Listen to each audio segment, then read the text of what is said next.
বাচ্চারা তো দুষ্টামি করবেই। ধর্মীয় চর্চার জায়গাটা যেন খুব স্ট্রং থাকে। রোজা যেন কোনোভাবেই ছাড়া না হয়। কোনোভাবেই বাসায় দুপুরে রান্না হতো না। জিনকে ঘিরে আসলে অনেক প্ল্যানিং। ঈদের জন্য আসলে প্রথম পছন্দ পাঞ্জাবি থাকে এবং সাদা পাঞ্জাবি থাকে। যে জার্সির মতো সবাই একই পাঞ্জাবি পরি।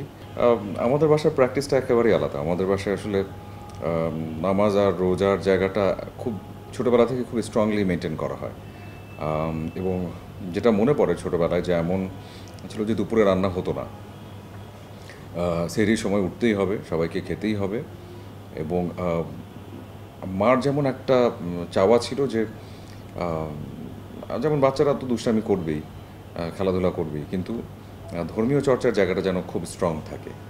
তো যে কারণে মা যেমন একেবারে ছোটোবেলা থেকেই যে তখন তো ৫ ওয়াক্ত নামাজটা পড়া হতো না, কিন্তু যেন ৩ ওয়াক্ত নামাজ একদম ঠিক করে পড়া যেন হয়, এবং রোজা রোজা যেন কোনোভাবেই ছাড়া না হয়।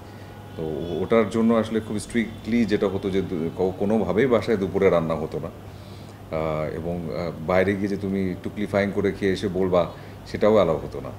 তো ওই রিচুয়ালের মধ্যে থাকতে থাকতে আসলে রোজার বিষয়টা আমরা আসলে এনজয় করতাম, ওয়েটই করতাম যে সেহরির সময় সবাই একসঙ্গে, যেহেতু আমাদের পরিবারটা একটু বড়, বাবা মা ভাই বোন সহ নানা নানু, মামা ফুপু চাচা ওনারা সবাই আসা যাওয়া করতেন, আর বিশেষ করে এই সময়গুলোতে। তো ওই একসঙ্গে সেহরি করা, একসঙ্গে ইফতার করা, একটা টেবিলের মধ্যে সবাই বসা, এটা কিন্তু ভীষণ আনন্দের। মানে ঈদের আগে কিন্তু ঈদের একটা আমেজ তৈরি হয়। তো ওই প্র্যাকটিসটা একদম ছোটোবেলা থেকে ছিল। বরং ওই যে ফু দিয়ে বোতলে রাখবে, তোমার রোজা ৩টা হবে, এই প্র্যাকটিস আমাদের মা কখনোই করার নাই, মানে আমাদেরকে করার নাই। ঈদ নিয়ে ছোটোবেলায় প্ল্যানিং থাকতো, এখন তো ঠিক সেই অর্থে ওরকমভাবে প্ল্যানিং কাজ করে না। তবে এই যে কিছু বিশেষ বিশেষ মুহূর্ত তৈরি হয়, এবার যেমন জিন আসছে, তো জিনকে ঘিরে আসলে অনেক প্ল্যানিং, অনেক উত্তেজনা, এক্সাইটমেন্ট, এবং আমরা সবাই একদম টিম মেম্বার যারা আছি সবাই আসলে এক্সাইটেড। এবং শুধু টিমও না, এই যে আমাদের যার যার পরিবার, আসলে পরিবারগত জায়গা থেকেও কিন্তু ইনভলভমেন্ট তৈরি হয়ে যায়। যেমন বাসায় যেমন এক রকমের প্রিপারেশনস, যে হয়তো ঈদের দিনটি ছাড়া হয়তো ঠিক সেইভাবে করে বাসার সবাই মিলে এবারের ঈদটা হয়তো সেলিব্রেট করার মতো সুযোগটা তৈরি কম হতে পারে, কারণ হয়তো প্রমোশনের জন্য বিভিন্ন জায়গায় যেতে হতে পারে। তো বাসার মানুষজনও কিন্তু মেন্টালি প্রিপেয়ার হয়ে গেছে যে যাতে করে এই কাজটুকু যেন খুব সহজভাবে করতে পারি। এবং পরিবারের সবাইও খুব এক্সাইটেড যে তারাও হয়তো বিভিন্ন অংশে হয়তো এসে জয়েন করতে পারেন। তো সেটাও আরেক রকমের আনন্দের। এই ঈদটা স্পেশাল ইনশাআল্লাহ। একটু পরিপাটি কাপড় পরাটা পছন্দ, কমফোর্টেবল কাপড়টা পরা পছন্দ।